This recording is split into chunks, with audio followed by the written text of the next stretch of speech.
you need to understand the importance of sales inside of your practice. And I know one of the things a lot of people get all up in arms about is like sales. It's such a dirty word. I hate that word sales. We don't want to be salesy. We don't want to look at it sales. We're just making them an offer. And it's such a weak way of understanding how powerful sales are and what the importance of sales is and what the importance is in your own business of actually growing your business through sales, which is the only way it can grow.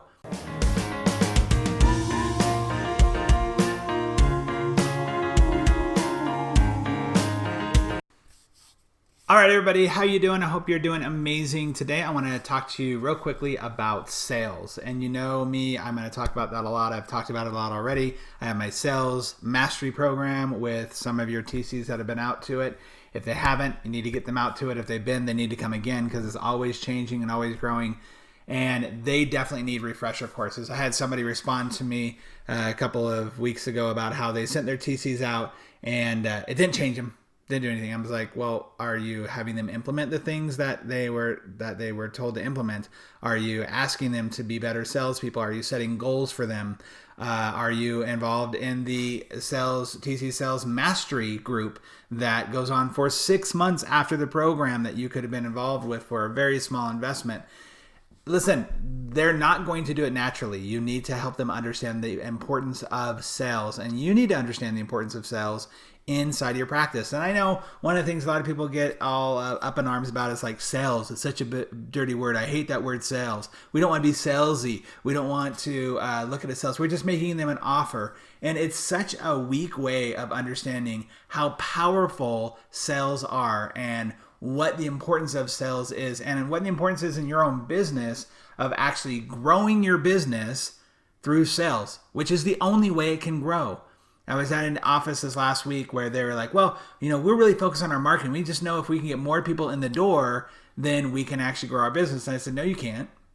You could get 100 more people a day in your door. And if you don't have a system on how to close them, your percentages will still be the same.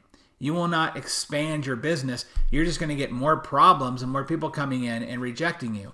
I had another person we were talking to through a discovery session where it came out that because they were working, they primarily do, or they accept Medicare and Medicaid, that they will have 5 exams in a day, but all 5 will typically, over the last couple of weeks anyway, all 5 have typically been, oh, we can't afford it. We just thought our Medicare and Medicaid would take care of everything. And it doesn't in their case. So they're not even filtering down and asking the right questions ahead of time in order to get the job done right. So back to the problem again of we get a lot of people into our office, but we don't, but we have the same numbers. What you're doing is you're working a lot harder, not smarter.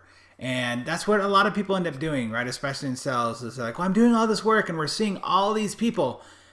But if you don't know how to close them, then it doesn't matter. And one of the challenges that I see comes up over and over and over again for TCs, for hygienists, for anyone who's in that sales position is this idea that sales are bad or, you know, we don't want to be salesy like I was saying earlier.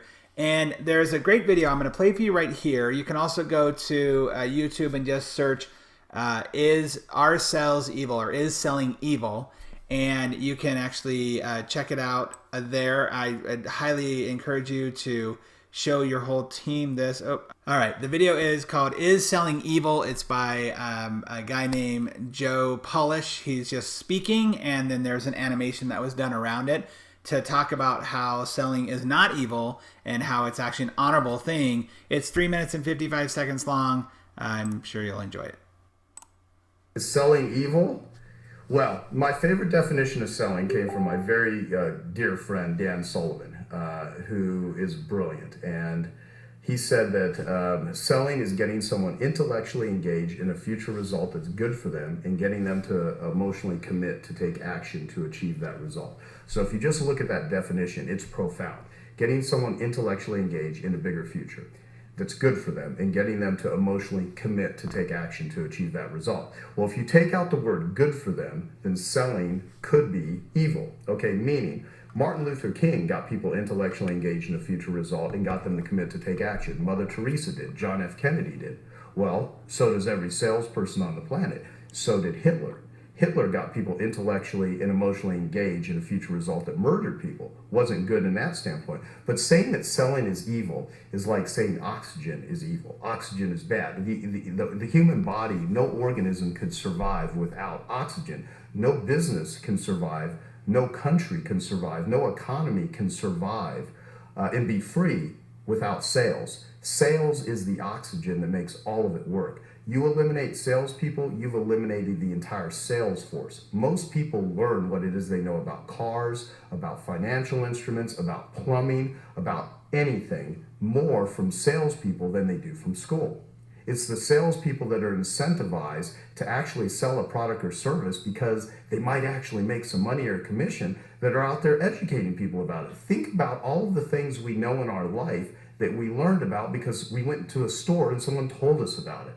I mean, if you go to a department store and someone starts explaining how to use a DVD player, I mean, it's not like you're sitting home watching a documentary on, how a DVD player works. I mean, you learn that stuff from salespeople. So not only are salespeople not evil, salespeople are saviors. Marketers are saviors. They are the carriers of messages all over the world. Every significant thing that has ever happened in mankind came because someone was incentivized to sell it. The problem is the association that people have with selling. They think selling is bad because they say, oh, I went, the story of I went to a car lot and someone used manipulation to try to talk me into something I didn't want. People love to be sold. They hate to be pressured. When you're in an environment where someone is educating you and offering you something that you really want, you don't even perceive that as being sold. That's enjoyable. That's fun. And as a matter of fact, I take this so seriously that everything that comes out of your mouth, my mouth, anyone's mouth is either designed to attract someone to do something you want them to do or repel them. And some sales jobs are repelling. But any person that's watching this has ever gone to a movie, read a book, went to a restaurant and ate, and then told someone about the book, the restaurant, or the movie, and that person actually took their advice and went and did it, they successfully made a sale.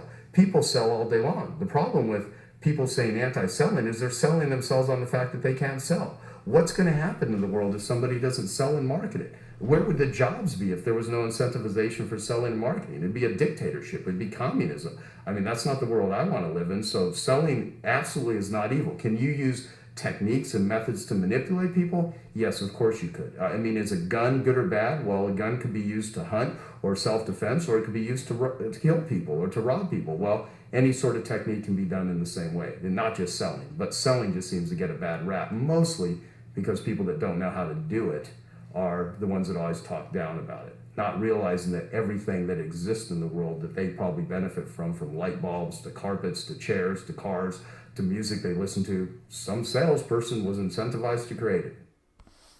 So there you have it. I just wanted to share that with you because I think it's important for you and your leadership to get that whole sales is evil out of your head, or I don't want to be a salesperson. Like, you are a salesperson. You have to convince people on a daily basis. You have to sell your team on staying with you, that you care about them enough and that you're going to pay them a decent salary so they'll stay, and you'll give them a great place to work with great support and a wonderful culture. That's what you're doing, is you're selling them every single day.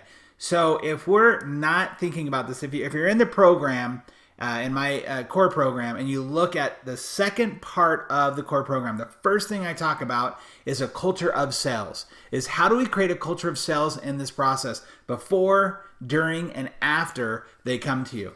There's a reason why it's number 2 in the thing. First, you have your vision, understanding what your vision is, and then you got to know what the sales is. You got to understand that. That's so important. So I hope that you get that. I hope that this serves you and that you can think more about and focus more on the sales process. We'll talk to you on the next one.